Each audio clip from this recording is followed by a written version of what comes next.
é sempre uma alegria. A segunda-feira é sempre difícil para todo mundo, né? Mas começar a semana com vocês é algo sempre muito gratificante. Eu realmente fico feliz é como se vocês fossem meu segundo café, vamos dizer assim. Aquela pessoa acorda cansado, né? Com sono, mas vocês passam uma energia tão bacana que acaba que abastece o tanque para percorrer o resto do dia. Também é recíproco, viu, gente? Tenho muita consideração por vocês, apesar de eu não conhecê-los pessoalmente. Pessoal, hoje a gente vai corrigir a nossa AV1, tá? Nós vamos conversar um pouco sobre a nossa avaliação. Eu acabo de checar no sistema, eu mandei essa mensagem para Ricardo na semana passada. Eu acabo de checar o sistema e ele ainda não está aberto para as notas, portal acadêmico. Então, é só por essa razão que eu ainda não lancei as notas. Só por isso. Tão logo o portal acadêmico ele abra para as notas, eu as colocarei lá. Eu estou aqui com minha planilhinha do Excel aberta e vendo as notas de modo geral, eu posso falar com muita tranquilidade que o resultado foi satisfatório. Muitas pessoas fecharam, algumas pessoas fecharam, aliás, 7, 8,5, 9,5, 9, 10, 10, 8. Óbvio, felizmente, sempre houve algumas notas baixas. Mas, de modo geral, o desempenho foi realmente satisfatório. As notas foram boas. A média, sem dúvida, acima de 7. Eu não fiz a média aqui, mas eu acho que acima de 8. Provável que a média geral da turma tenha sido superior a 8. Muitos 8,5, muitos 9, alguns 10, alguns 7,5. Óbvio que houve algumas notas baixas, né? Sempre há. Mas, de todo modo, eu levo em consideração as circunstâncias em que nós nos encontramos, né? Mas do ponto de vista pedagógico, aqui eu vou dar uma opinião pessoal a vocês. O critério de nota é o que nós temos, obviamente, mas eu particularmente acho, do ponto de vista pedagógico, insuficiente para mensurar a real dimensão da absorção do conhecimento por parte de vocês. É o que nós temos, mas pedagogicamente eu acho que a nota, às vezes, a nota não reflete necessariamente 100% se você realmente conseguiu assimilar aquele conhecimento. Então, obviamente, é o critério que nós temos e nós utilizamos, né, como parâmetro geral. Mas, de todo modo, muitas vezes a nota não reflete. Às vezes tem pessoas que conseguiram absorver melhor conseguiram absorver melhor as reflexões e o conteúdo, mas por alguma razão não consegue colocá-lo na prova. Por exemplo, e aproveito aqui para agradecer publicamente a Ricardo. Ricardo encontrou, a gente vai ver isso. Rapaz, eu botei aqui a prova errada. Botei aqui a V1 errado, desculpa, gente. Botei aqui, carreguei o arquivo errado, desculpa. Ricardo, ele identificou uma impropriedade, né? Uma impropriedade na questão 1 e acabou que, de fato, podia gerar alguma confusão, podia gerar a questão estava incompleta em seu verdadeiro sentido. Isso mostra necessariamente que Ricardo conseguiu assimilar esse conteúdo a ponto de fazer uma observação muito importante e acabar que a primeira questão foi anulada. Ih, gente, eu acho que eu peguei aqui, não estou achando o arquivo da revisão. A revisão, não, aliás, da correção. Chega. Só um minutinho, gente. Meu Deus. Mas, enfim, ele conseguiu, vocês acompanharam, a primeira questão foi anulada. De fato, ela não estava 100% correspondendo ao que estava no livro. Estava, de fato estava, a gente vai comentar isso daqui a pouco. Isso mostra, por exemplo, um exemplo que mostra que houve assimilação crítica do conteúdo, né? E isso eu fico extremamente feliz, eu fico realmente muito feliz, de coração. Aqui, ó, achei, eu vou tentar carregar o arquivo no Word. Eu pensei que eu tinha, não estou achando o arquivo no Excel. Bom dia, Emília, também, querida. Uma semana sem aula, né? Aqui, vamos lá, vamos ver se dá certo. Só um minutinho, gente. A aula hoje é mais rápida, né? Porque é só correção. Matutino.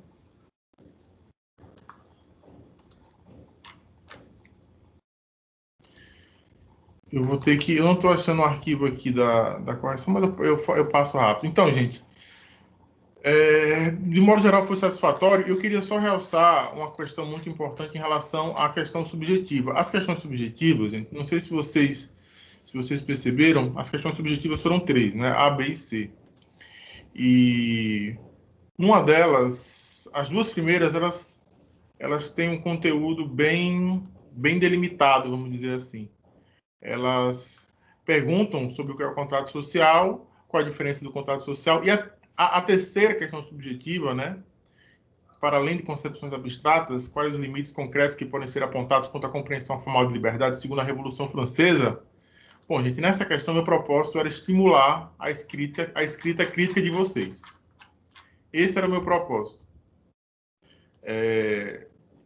Então, é uma questão meio que aberta, tá entendendo?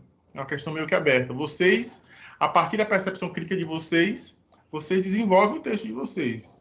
Eu trouxe uma situação para vocês, certo? Trouxe uma situação muito específica, envolvendo um fato histórico, e vocês assimilam, a partir das reflexões que nós fizemos em sala de aula, certo? Vocês assimilam e fazem a reflexão crítica de vocês. Então, era uma questão meio que aberta, tá entendendo? Uma questão voltada para a questão subjetiva, né? Se vocês conseguissem desenvolver uma tese, não falo uma tese de doutorado, obviamente, né? Mas se vocês conseguissem desenvolver um texto com começo, meio e fim, com as palavras de vocês, tentando fazer uma reflexão crítica sobre esse conteúdo, era isso que importava nessa questão. Era isso que importava. Às vezes, algumas pessoas, eventualmente, podiam trazer reflexões fora do que foi feito em sala de aula. Enfim, a questão era você conseguir desenvolver sua escrita e sua capacidade analítica. Você enxergar aquela situação e poder a partir dela, construir uma reflexão crítica. Esse era o propósito. Esse era o propósito. Então, era uma questão aberta. Se você parasse para desenvolver o seu texto, certamente você fechou a questão. Algumas pessoas... Tem gente que... professor, não entendi, mas a questão é essa. Você tem que sentar para tentar compreender o texto para poder responder. É isso que vai ser exigido de vocês em qualquer local profissional que vocês estejam. Então, gente...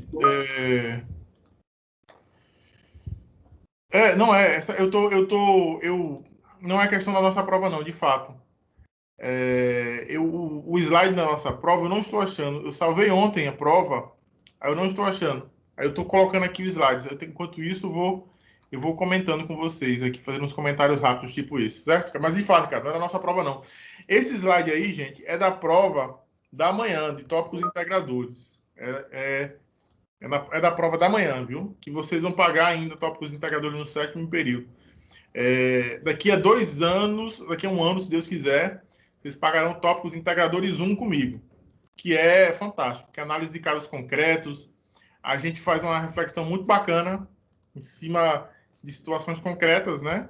A gente faz muitas reflexões de teoria geral do Estado em cima de casos concretos. Então, gente, essas questões eram abertas, né? Era para vocês escreverem, é para vocês usarem a criatividade de vocês. E quem fez isso, fechou a questão, viu, gente? Quem fez isso, fechou. Quem procurou, se esforçou para compreender a questão e tentar entendê-la, fechou fácil. Assim, tentar fazer uma reflexão crítica, passa. A questão é subjetiva.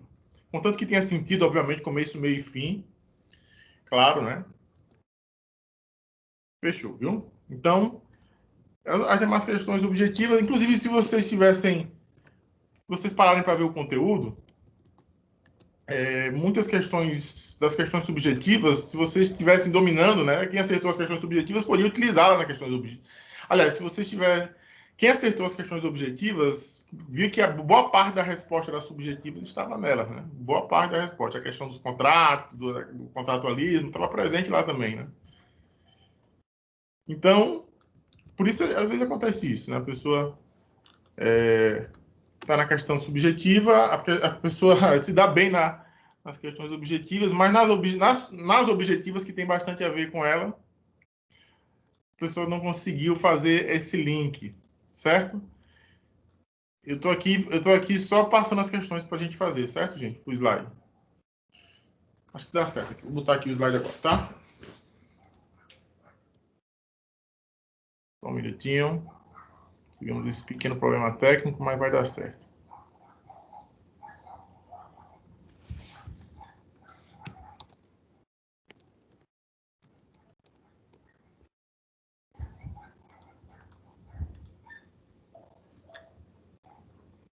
Ah, já tem a prova? Ah, vocês anotaram, né?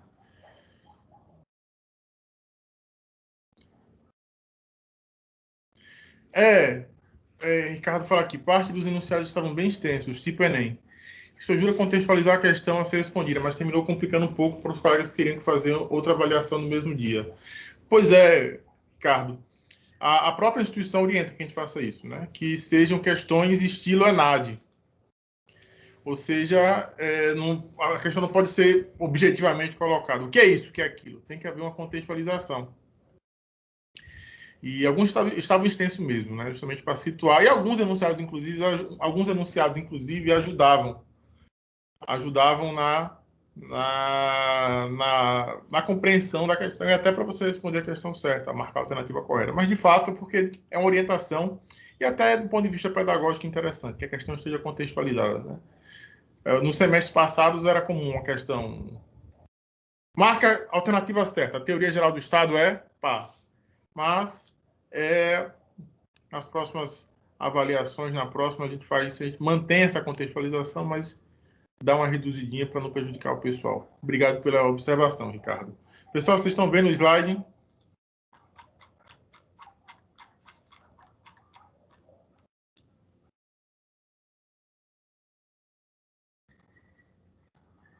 Tudo ok com o slide aí? Tudo ok, professor. Tudo ok, né? Bom, vamos lá.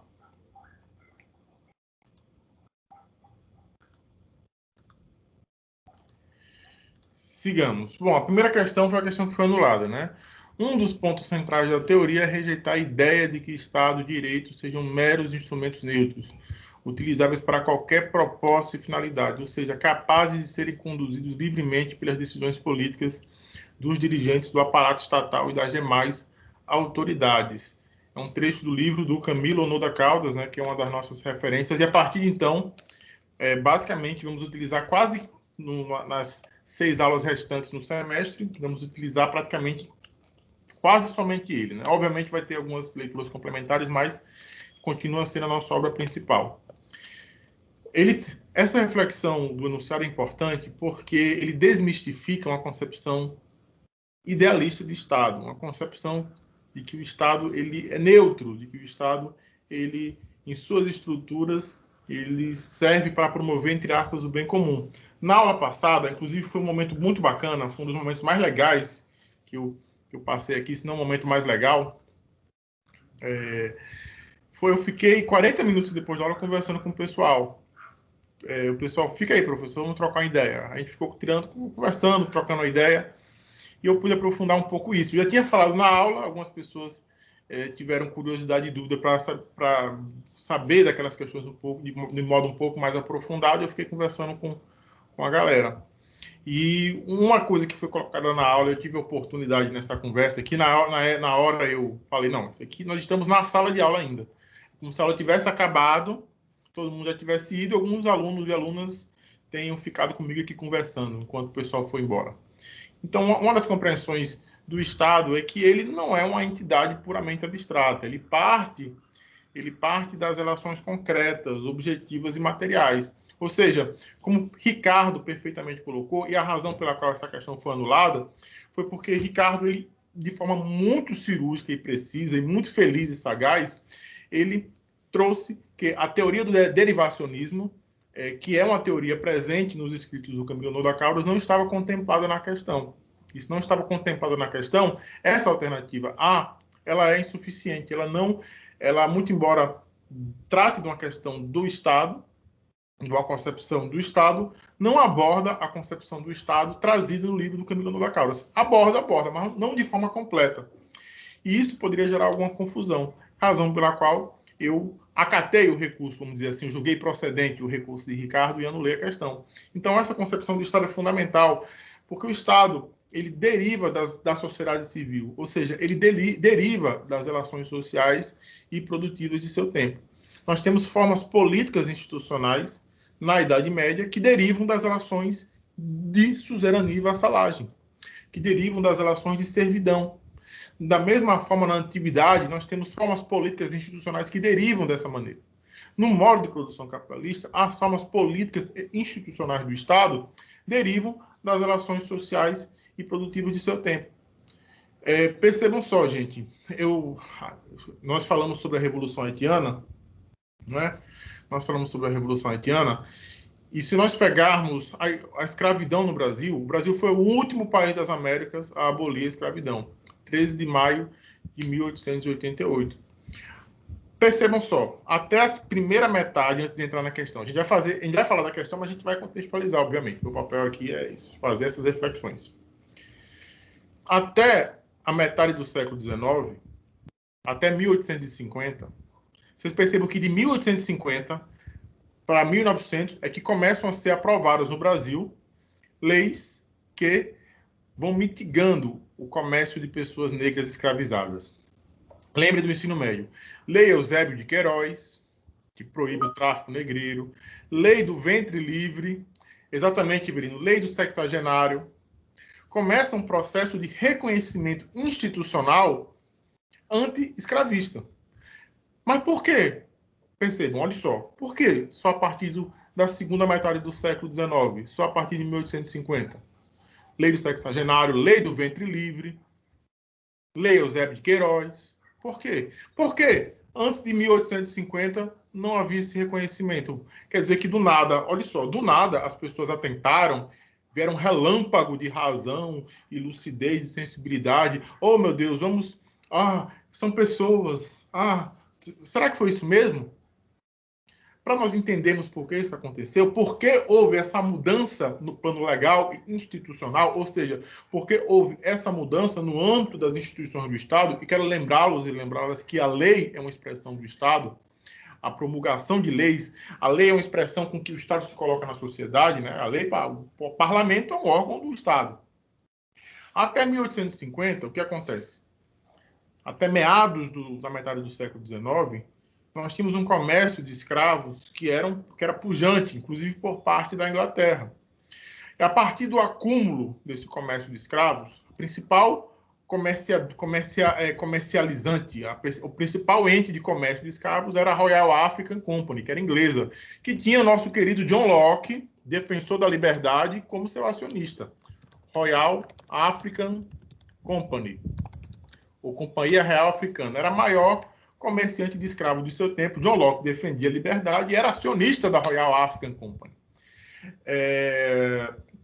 Então, a partir desse intenso comércio de escravos, o Reino Unido acumulou recursos e riquezas ao ponto de conseguir desenvolver o seu aparato industrial, a sua manufatura. Tanto é que é do século XVIII para o século XIX que acontecem duas evoluções industriais. Essas evoluções não partiram do nada.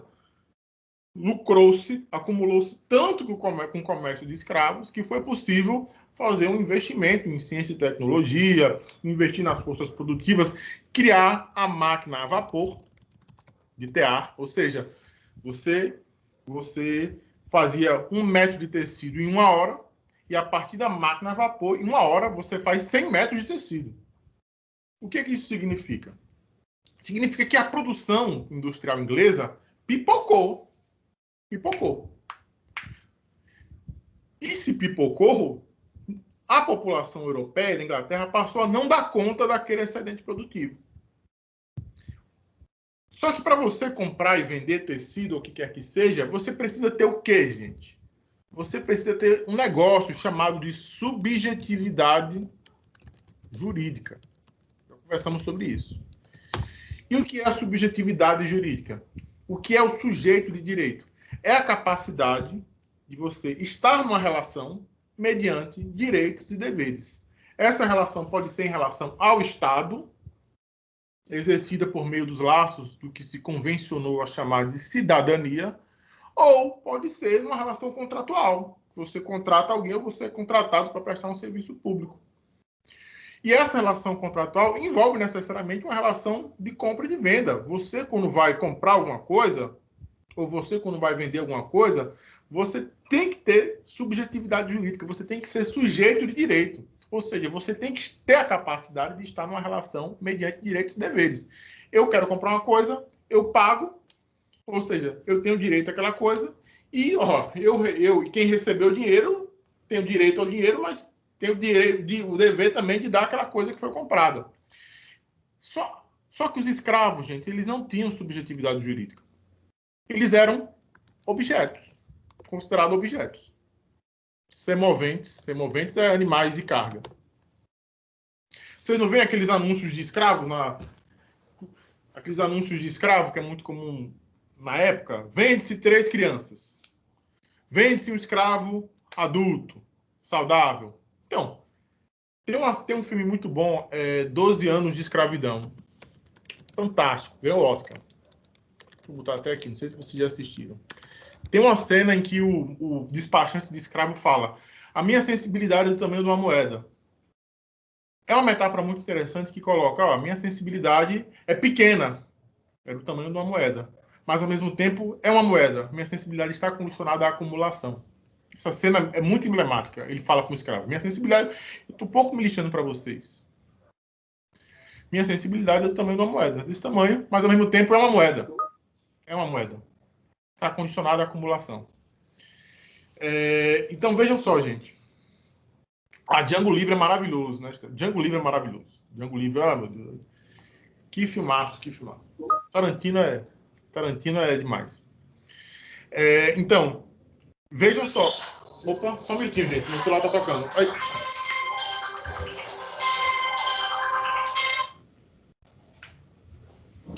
Pronto. Desliguei. Opa. Pronto, desliguei, gente. O celular resolveu tocar do nada aqui. Desculpa. Então, vamos lá. Então, temos um mercado consumidor potencial no Brasil. Não, já desliguei aqui. Vocês são prioridade. Não vou interromper nossa sala jamais. Esse momento aqui é especial. Esse momento aqui enfim, vamos lá. Viu, Nicolas? Depois eu me viro aí. Então, poxa, nós temos milhões e milhões de pessoas no Brasil que não têm subjetividade jurídica. Mas agora nós atingimos um patamar... Bom dia, Renato. Nós atingimos um patamar produtivo no qual, para que as pessoas comprem a nossa manufatura, é preciso que elas tenham subjetividade jurídica. Começa o processo de abolição, a partir da segunda metade do século XIX. Ou seja, óbvio que houve movimentos abolicionistas, Castro Alves, Joaquim Nabuco, André do Patrocínio, óbvio, os movimentos abolicionistas, eles aproveitaram essa fissura, essa contradição para pautar, né, para se pautar. Mas a sensibilidade em acabar com a escravidão veio a partir das condições produtivas da Inglaterra no final do século XIX, que precisava de uma massa de mercado consumidor para a sua manufatura. Só que aquelas pessoas não tinham subjetividade jurídica, os escravos não tinham subjetividade jurídica, ou seja, não poderiam participar de uma relação mediante direitos e deveres, não poderiam adquirir aquela manufatura, aquela produção industrial. Percebam como o Estado ele parte das relações produtivas? A minha reflexão é essa. Racismo Estrutural, um livro muito bom do Silvio Almeida, gente. Eu tenho aqui uma parte escaneada, eu posso até passar para vocês. Ricardo comenta: os excessos cometidos por parte dos representantes do Estado diante de pessoas negras, como os recentes abusos dos policiais dos Estados Unidos, demonstram que ele mudou, mas o pensamento da superioridade racial predomina em algumas mentes. Ricardo, eu li, eu vou passar... Gente, Ricardo agora disparou um gatilho em mim. A 13ª emenda, assistam. Isso, a lei inglesa, Bill Aberdeen, né? Valeu, Ribelino. Eu li agora uma matéria, para a gente entrar na questão, para a gente dar um encaminhamento, né? Eu li uma matéria esse fim de semana da Piauí, agora de abril, que mostra, eu vou passar para vocês, eu vou até, se brincar, eu vou dar, porque é fechada, né, para assinantes, mas eu vou dar um jeito de passar para vocês, que mostra como os nazistas, eles se inspiraram viu, Ricardo? Nas leis segregacionistas dos Estados Unidos. E mais, eles ficaram chocados, os nazistas, quando viram as leis segregacionistas dos Estados Unidos, de linchamento, eles acharam radicais. Eles acharam radicais. Eles ficaram chocados. Os nazistas ficaram chocados com a legislação norte-americana que perdurou até a década de 60. As Jim Crow Laws. Pesquisem, Jim Crow Laws. As leis Jim Crow. Os Panteras Negras, o movimento dos Panteras Negras, o Partido dos Panteras Negras foi criado exatamente porque os direitos civis nos EUA não foram reconhecidos. O reconhecimento de direitos civis dos negros na década de 60 não foi o suficiente. Gente, voltando, o meu ponto é esse.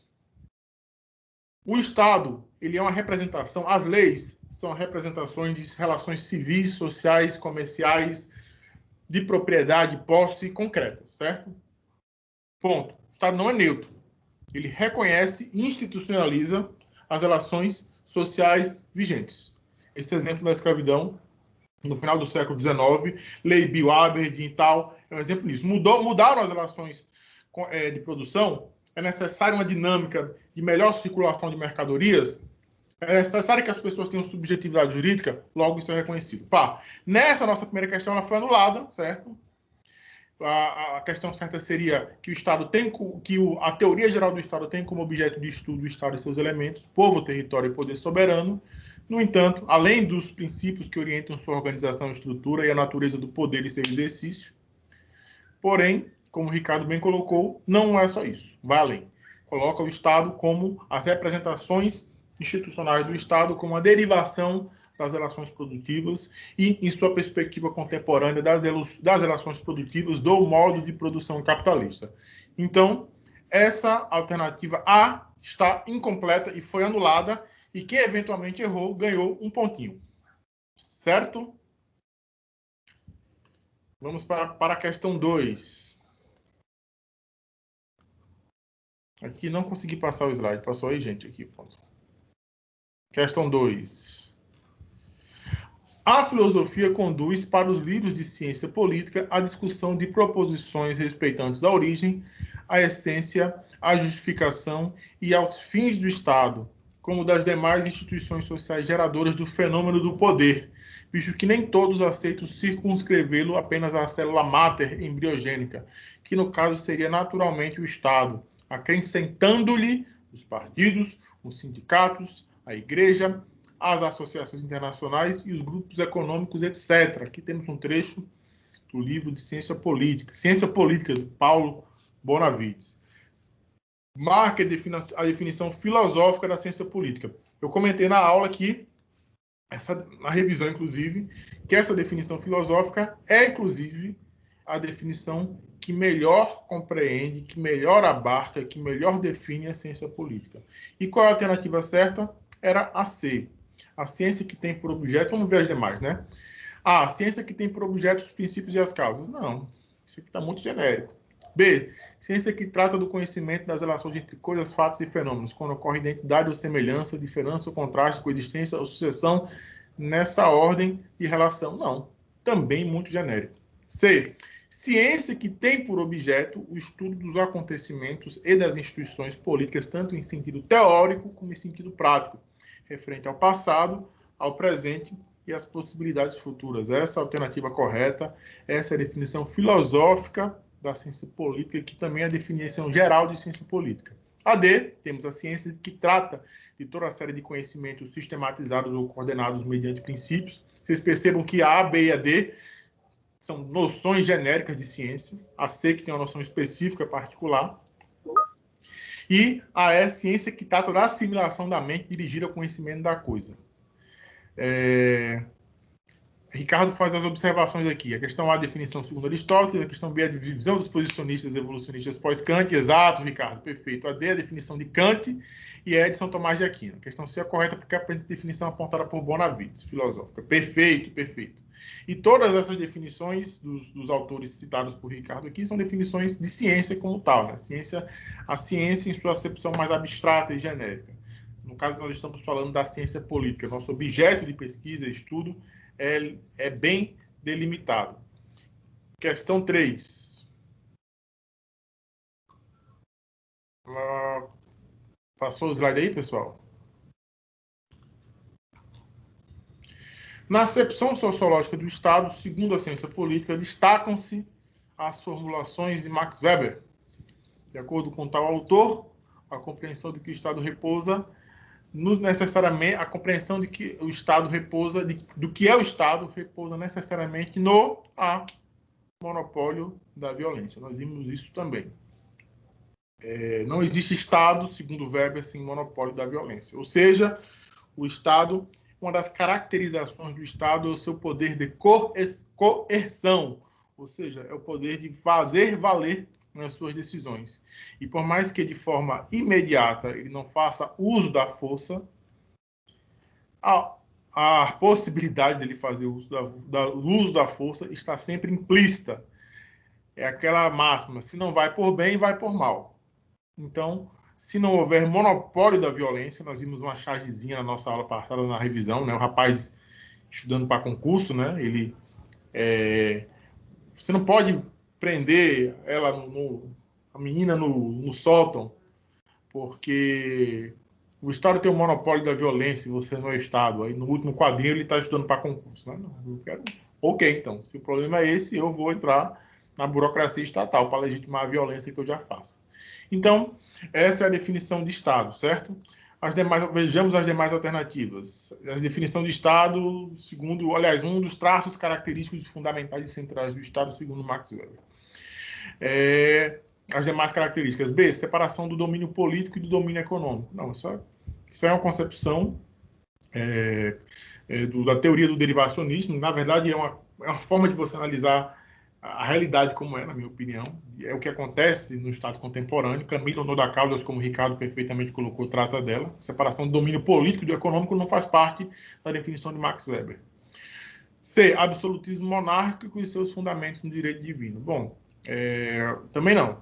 Né? Nós temos uma concepção moderna que remonta a Jean Bodin e Thomas Hobbes. Ricardo fala aqui, o senhor falou explicitamente sobre isso na aula. No texto base, disse que Weber, a violência não é um instrumento normal único do Estado para que ele é específico. O Estado é a comunidade humana que, dentro de um determinado território, reivindica para si, de maneira bem sucedida, o monopólio da violência física legítima. Perfeito, Ricardo. Perfeito. Me enrolei aqui agora. Pronto.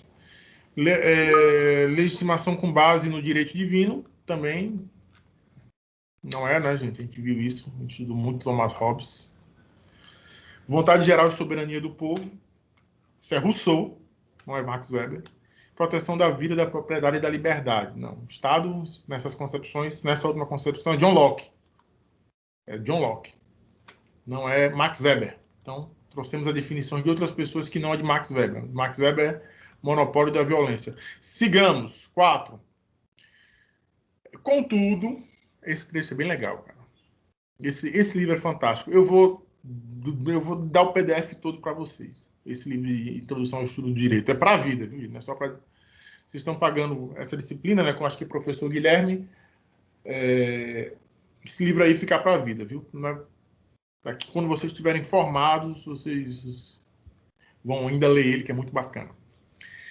Abre aspas. Contudo, o jurista tecnicista, que em geral quer esconder a relação do direito com o todo, seja com o capitalismo, que lhe dá qualidade, seja com as demais relações que lhe somam quantitativamente em maior ou menor grau, identifica o direito apenas com a norma jurídica. Pinça um fenômeno isolado do direito e quer fazer dele a razão de ser da explicação jurídica, sem relacionar a norma com os demais fenômenos. Estes são os juristas limitadores, que não são vocês. Vocês, pelo contrário, vocês têm um mundo a ganhar. Estes são os juristas limitadores, que procedem um reducionismo na explicação do direito, escondendo os liames do direito com a sociedade para não explicitarem os seus reais vínculos. Então, gente, a gente costuma estudar que o direito, isso está em todos os cursos, gente. Está em todos. Todos os cursos do Brasil, do mundo. Enfim, concepção de Kelsen, uma teoria pura. O direito é uma abstração. O direito... Opa! Tudo bem aí? Tem um nenenzinho. Enfim. Só não, bebê. É triste, mas É triste, mas venceremos, bebê. Eu sei, tá todo mundo assim também chorando, mas no final das contas vai dar tudo certo, viu? Uma hora vai estar todo mundo feliz e vacinado, certo? Enfim, a gente estuda o direito como uma...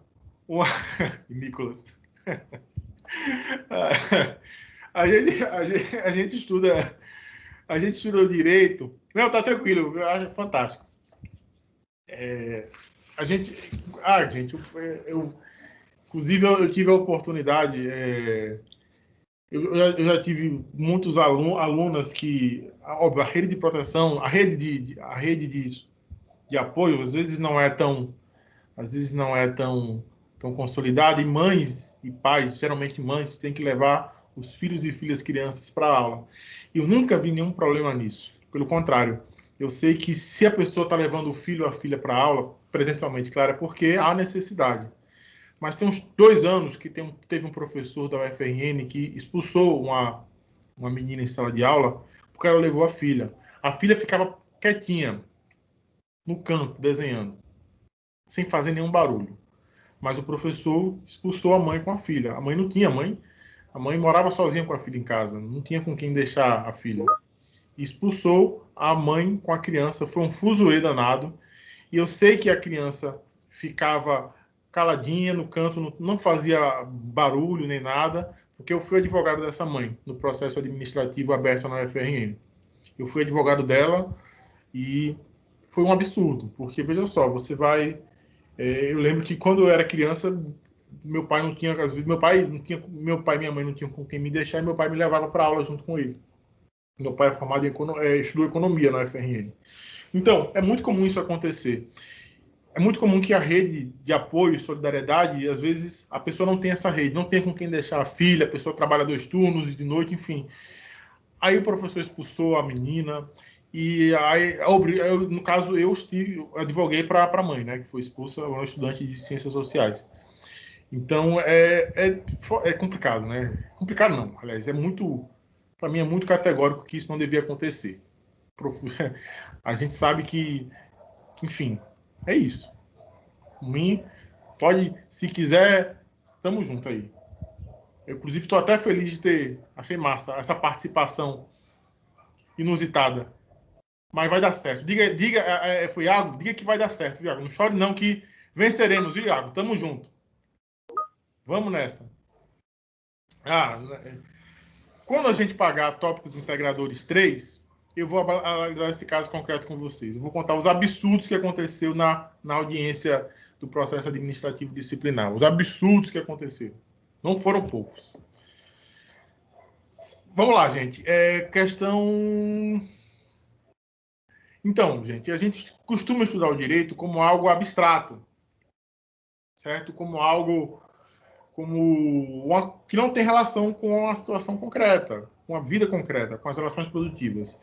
E quando a gente parte desse ponto de vista científico, epistemológico, a gente tende a entender, por exemplo, que, puxando um exemplo que nós falamos no início da aula, de que a partir da segunda metade do século XIX, as leis abolicionistas começaram a aparecer porque as pessoas acordaram como diz Luciene, com empatia. Tiveram um relâmpago de lucidez. Iago, tranquilo. Não tem problema, viu, Iago? Que besteira, cara. Tamo junto, tamo junto. Eu gosto. Foi uma participação massa. Tamo junto, cara. É nóis. Então, quem acha que o direito é uma abstração que não tem relação com as situações concretas, vê, por exemplo, esse fenômeno de mudança da legislação no final do século XIX como algo, as pessoas acordaram, hoje eu terei empatia. Poxa vida, esses negros e negras escravizadas sofrem tanto. Acho que nós devemos parar com isso. Não, gente. Obviamente que houve por parte de algumas pessoas, mas a motriz foi a mudança das relações produtivas na Inglaterra. Ou seja, o desenvolvimento das forças produtivas. E é uma contradição, E os movimentos abolicionistas tiveram um papel central nesse contexto. Joaquim Nabuco, José do Patrocínio, André Rebouças, Castro Alves. Enfim, tem até, acho que eu passei para vocês, a reforma agrária. Havia um projeto de reforma agrária na época, por o seguinte: haveria a abolição da escravidão, mas, ao mesmo tempo, é óbvio que aqueles negros e negras não poderiam ser jogados na rua, sem condições de subsistência. Logo, havia uma proposição de que a abolição da escravidão viria na esteira da reforma agrária, que significa o quê? Significa abolir a escravidão e você dar terras, você acabar com o latifúndio e distribuir terras para aqueles ex-escravos, aquelas pessoas que até então eram escravizadas, para que elas tenham condições de trabalhar e sobreviver, de plantar a sua roça, de plantar, produzir sua comida e vender o excedente. Só que diante do medo da reforma agrária, a abolição, houve um acordo entre... Eu vou colocar a matéria da BBC sobre isso, da BBC de Londres, né? Houve um acordo com a elite escravocrata para fazer uma transição gradual e conservadora e que a abolição viesse sem que fosse feita a reforma agrária, ou seja, uma abolição formal que não dava condições materiais de sobrevivência para os ex-escravos. Joaquim Nabuco, que era uma grande liderança abolicionista, ficou fulo da vida, ao ponto de ter tanta raiva da República que virou esculhambava. Ele virou monarquista. Não virou monarquista, né? Mas ele se posicionava a favor da monarquia, porque que república é essa que colocou os negros e negras na rua sem condições de sobreviver? Então, Joaquim Nabuco esculhambava a República. Sigamos. Então, não vejam o direito, por favor, como uma relação abstrata, fora das relações concretas, certo? Lido esse enunciado, vamos para as questões. De acordo com Hans Kelsen, o justpositivismo, também chamado de estatismo jurídico, teoria monista. Vamos lá. A opção A, o direito e o Estado situam-se em instâncias separadas, porém reciprocamente influentes. Não é. Opção B, o direito e o Estado são iguais e indissociáveis. Isso. Essa é a alternativa correta. Kelsen, ele não reconhece outra fonte do direito que não o Estado. Ele não reconhece. Direito e Estado são indissociáveis. C. As fontes de direito podem ter origem em estruturas fora do Estado. Não. Segundo a teoria monista de Kelsen, não. D. Reconhece-se os costumes como fonte do direito provindas do Estado. Não. Os costumes são da vida, da tradição, tem como fundamento a tradição e o decurso do tempo, né? E o passar do tempo. Não tem a ver com o Estado, né? Todas as alternativas estão incorretas. Não, porque a B está correta. Próxima questão, 5.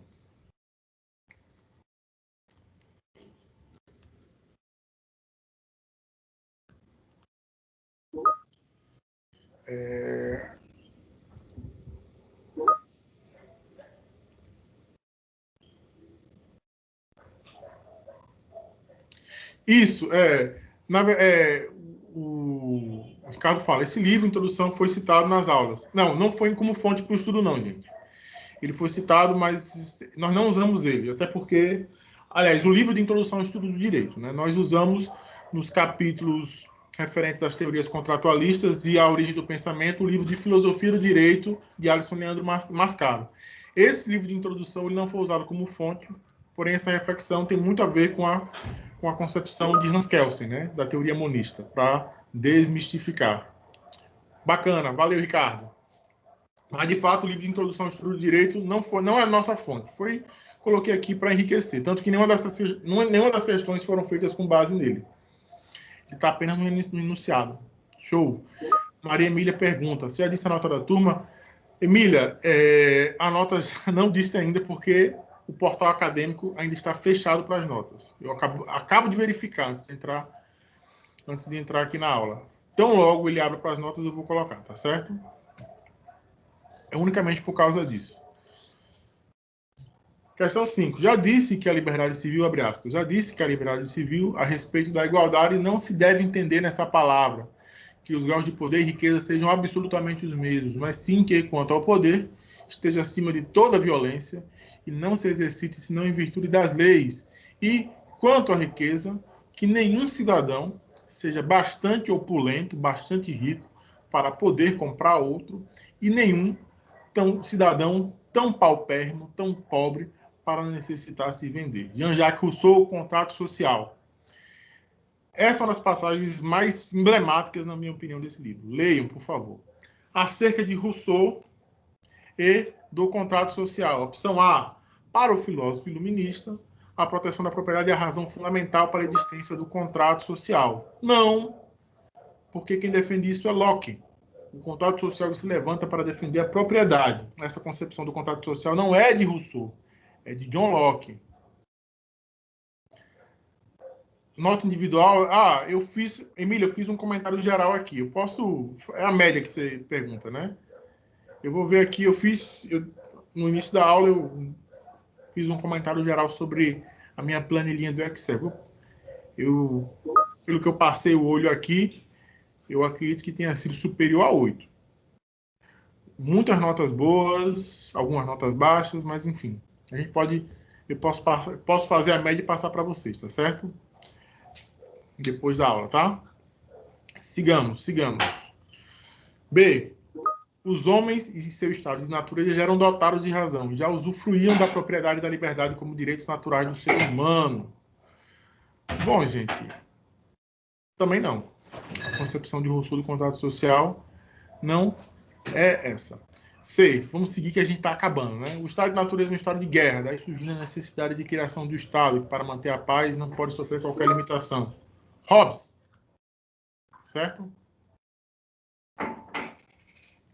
Ricardo faz uma geral aqui. Ricardo é meu assistente.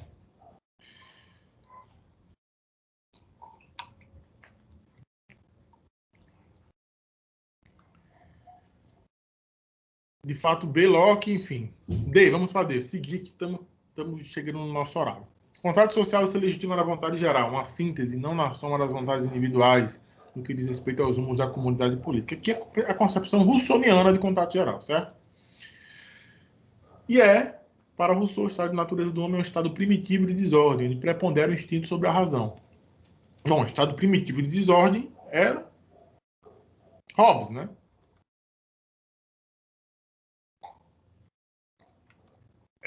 Para mais dúvidas, Ricardo fez aqui uma explanação perfeita. A questão A tem ideias de Locke, a B também tem ideias de Locke, a questão C tem ideias de Hobbes, e é o contrário das ideias de Rousseau, que acreditava na razão e não reduzia o instinto. A questão D representa a visão de Rousseau do contato social. Perfeito, Ricardo. Questão 6. O Estado... Deixa eu passar aqui o slide, eu estou vendo por fora, porque aqui a letrinha é muito miúda, para mim eu não consigo ver direito, eu passo por fora. Questão 6. O Estado tomou diferentes formas no espaço e no tempo. No que tange ao aspecto histórico, apresentou características particulares e específicas na Antiguidade, na Idade Moderna e na Idade Contemporânea. Nesse sentido, uma característica do Estado em sua forma contemporânea. Isso vimos de forma transversal em boa parte das nossas aulas. Principalmente na aula sobre a origem do pensamento moderno, também sobre os contratualistas, na revisão eu abordei isso. Nesse sentido, é uma característica do Estado, em sua forma contemporânea, a identificação entre quem detém o poder político e o poder econômico. Não, essa é uma característica das formas estatais pré-contemporâneas, né? Feudalismo, antiguidade, enfim. B, a separação entre quem detém o poder político e quem detém o poder econômico. Sim, aqui é uma característica do Estado em sua concepção contemporânea. Não necessariamente há essa confusão, mas como isso a gente conversou na revisão, né? Como o Estado contemporâneo se estrutura de uma maneira diferente do Estado absolutista, das formas feudais, das formas antigas, né? Então, não há onde, na antiguidade, era o senhor de escravo que concentrava o poder econômico, poder político e econômico. Também, na Idade Média, sobre as formas feudais, era o senhor feudal. O poder econômico, o poder político necessariamente se confundia em sua pessoa. Na forma contemporânea de Estado, essa confusão não necessariamente pode acontecer. Não necessariamente ocorre. Porque, mais uma vez, vamos lembrar que a contemporaneidade nasce com a Revolução Francesa, que foi uma revolução burguesa, e é o momento a partir do qual a burguesia planta as sementes das formas políticas e institucionais do Estado correspondentes ao seu poder econômico. Logo, pode-se dizer que a Revolução Francesa foi uma revolução burguesa e as formas políticas e institucionais que dela nascem são formas políticas e institucionais burguesas, porque refletem o seu poder econômico, refletem as relações produtivas burguesas. Nesse sentido, em razão dessa estruturação, não necessariamente quem ocupa o poder político quem detém o poder econômico. As formas políticas e institucionais são burguesas, porém, não necessariamente o poder político se encontra na pessoa de um burguês. A gente viu... Tá diferente, Renato?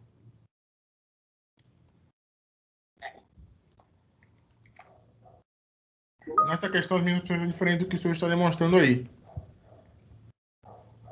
Boltz.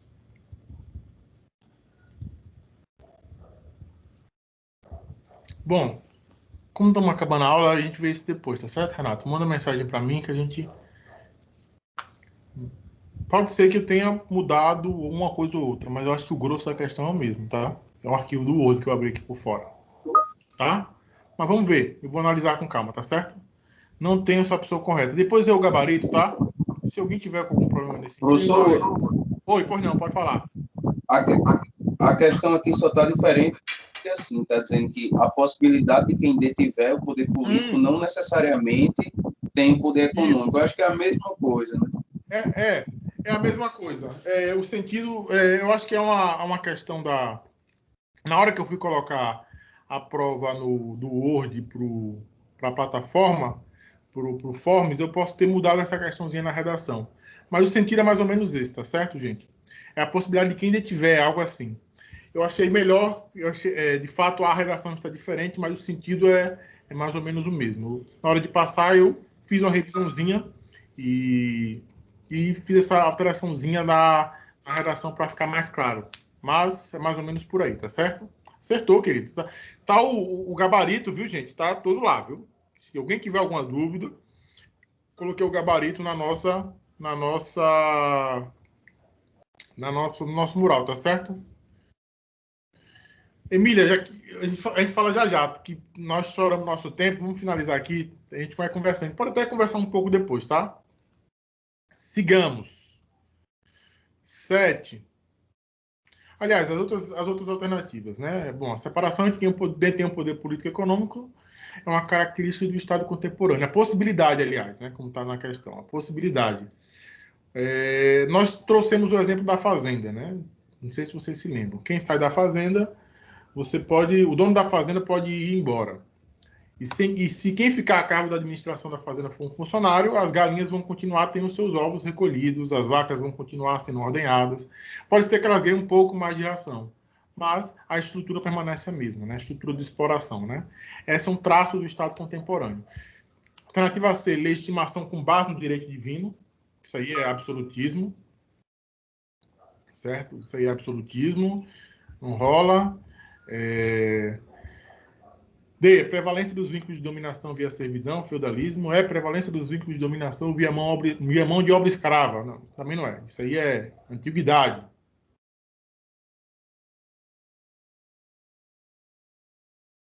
Vamos aqui para a última questão objetiva, né? De todos os filósofos, consoante assinala Jelinek, aliás, é isso mesmo, Jelinek, foi Rousseau que distinguiu com mais acuidade a sociedade do Estado. Por sociedade entendeu ele o conjunto daqueles grupos fragmentários, daquelas sociedades parciais, onde do conflito de interesses reinantes só se pode recolher a vontade de todos, ao passo que o Estado vale como algo que se exprime numa vontade geral, a única autêntica, captada diretamente da relação indivíduo-Estado, sem nenhuma interposição ou desvirtuamento por parte dos interesses representados nos grupos sociais. Interpostos, Paulo Bonavides. A concepção de sociedade enquanto grupo derivado de um acordo de vontades de membros que buscam, mediante o vínculo associativo, o interesse comum impossível de obter-se pelos esforços isolados, diz respeito ao conceito mecanicista. Esse é o conceito mecanicista de sociedade, está na obra do Dalmo Dall'Ara e do Paulo Bonavides, certo? O conceito organicista, que está na alternativa B, não é esse. O conceito organicista coloca a sociedade como uma entidade superior, que tem CNPJ, ou CPF próprio, vamos dizer assim, que se separa da vontade expressa por seus membros. O conceito mecanicista ele tem uma relação muito própria com Rousseau. Já o conceito organicista ele coloca a sociedade como uma entidade autônoma de seus membros, uma entidade que se levanta se levanta e ganha vida própria em relação aos seus membros, né? O conceito eclético, ou teoria eclética da letra que está na alternativa C, também não compreende, né, essa alternativa, levando em conta que junta as duas, né, e aqui nós trouxemos apenas a mecanicista, né? O conceito dualista também não, nenhuma das alternativas está correta, porque a A alternativa correta é a A. Vamos para a subjetiva. Eu já comentei no início da aula, vou comentar rapidamente para finalizarmos. Vou ler aqui o enunciado. No início do século XVIII, eclodiu no Haiti uma revolução. Escravos se levantaram contra o jugo colonial da França, que poucos anos antes fizeram também sua revolução com base nos ideais de liberdade, igualdade e fraternidade. Os haitianos, porém, portanto, tinham onde se inspirar. Os soldados franceses, enviados por Napoleão para reprimi-los, quando ouviram os antigos escravos a cantar a Marselhesa, perguntaram se não estariam a combater do lado errado. A questão não é estudar a Revolução Haitiana como extensão do espírito revolucionário europeu, reflete o filósofo esloveno Slavoj Zizek, que prossegue, isto é, examinar a importância da Europa, da Revolução Francesa para a Revolução Haitiana, mas antes afirmar a importância da Revolução Haitiana para a Europa, a importância da Revolução Haitiana para a Revolução Francesa. Não só não é possível entender o Haiti sem a Europa, como não se pode entender o alcance e as limitações do processo de emancipação europeu sem o Haiti. Ainda sobre a Revolução Haitiana, escreve a Susan Book Morse na obra Hegel e o Haiti. O homem nasce livre e por toda parte vive acorrentado. Escreveu Rousseau nas primeiras linhas de seu Contrato Social, publicado em 1762. Nenhuma condição humana lhe parece mais ofensiva ao coração à alma que a escravidão. E mesmo Rousseau, santo padroeiro da Revolução Francesa, ao condenar a instituição, reprime da consciência os milhões de escravos realmente existentes sob o jugo europeu. Pois bem, a questão já está muito dada, né? Nós temos aqui a Revolução Haitiana, que expõe os limites emancipatórios do projeto de democracia liberal, conversamos sobre isso em sala de aula, e o enunciado da questão. A teoria do contrato possui Locke, Hobbes, Rousseau, seus mais destacados representantes. Foi, por sinal, o contratualismo de Rousseau, sua noção de liberdade civil e vontade geral que inspiraram a Revolução Francesa. Feitas as observações acima, respondo com suas palavras. O que é a teoria do contrato social?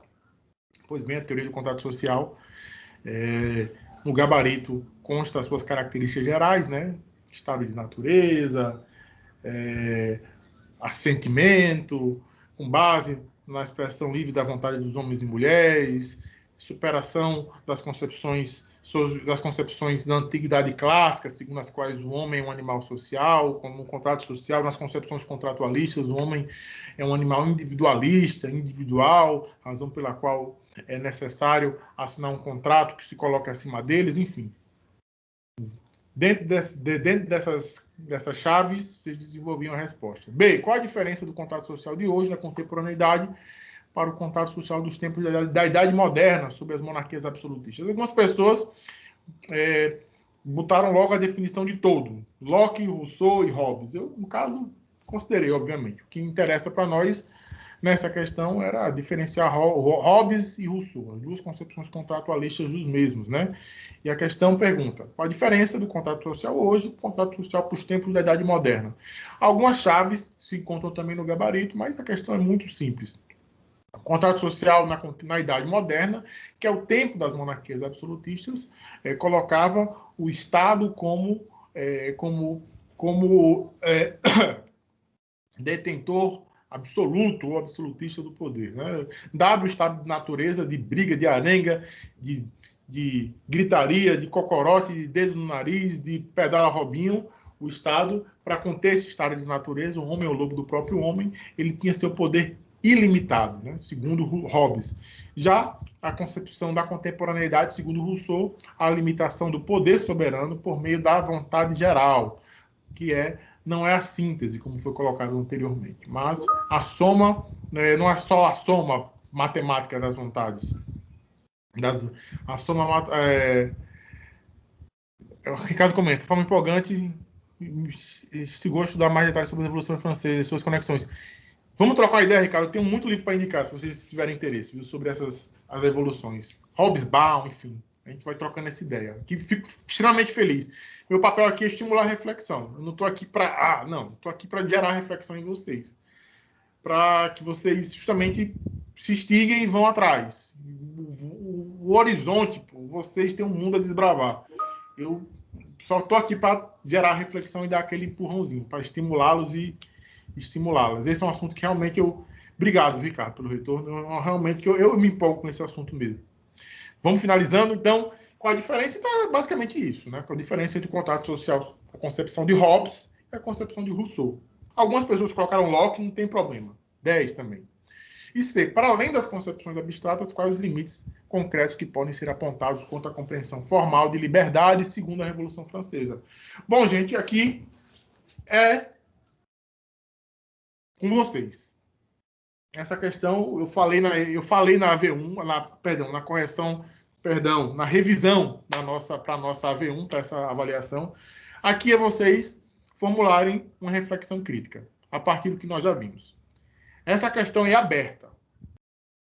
Você é assimilar, não há certo e errado. Se vocês conseguirem, se vocês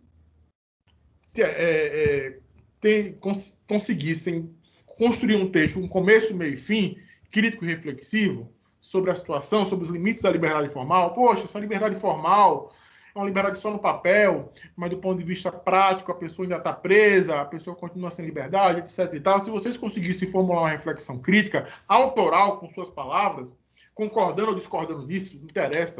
Esse era o ponto.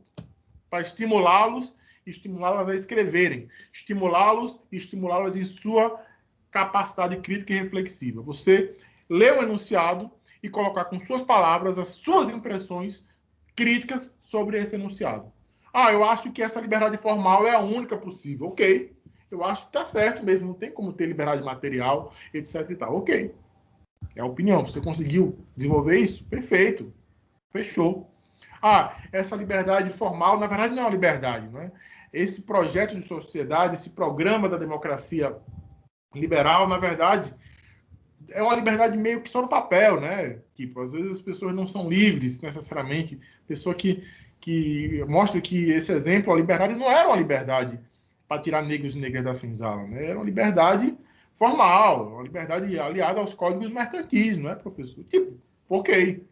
O ponto era esse, era vocês exercerem a criatividade de vocês, a capacidade crítica, reflexiva de vocês e treinar a escrita de vocês, porque vocês serão cobrados cedo ou tarde na vida profissional de vocês. Quem desejar ser advogado, promotor, juiz, professor, professora, serão cobrados disso. Gente, eu acho que nós passamos o nosso tempo. Peço sinceras desculpas. O assunto é tão rico que a pessoa se empolga e acaba falando mais do que devia. Então, uma ótima semana a todos e todas. Agradeço mais uma vez pela paciência, pela gentileza e pela companhia. É sempre uma alegria, uma felicidade, um sopro de vigor e satisfação começar a semana com vocês, tá certo, gente? As notas foram, de modo geral, satisfatórias, foram notas boas, houve notas baixas, mas a maioria das notas, sempre há notas baixas, obviamente, mas a maioria das notas, pelo que eu vi aqui na minha planilhinha do Excel, foram notas boas, notas satisfatórias, e estou aqui para ajudá-los e ajudá-las sempre, tá certo? É isso, gente. É isso aí, Stefano. Mas a gente faz o que a gente pode, né? Obrigado, Luciene. Obrigado, Rivelino. Obrigado, Ricardo, Stefano, a todos e todas. Um abraço para todo mundo, viu, gente? Fiquem bem na medida do possível e, por que precisarem, eu estou aqui. Valeu, gente. Sintam-se abraçados e abraçadas. Tchau.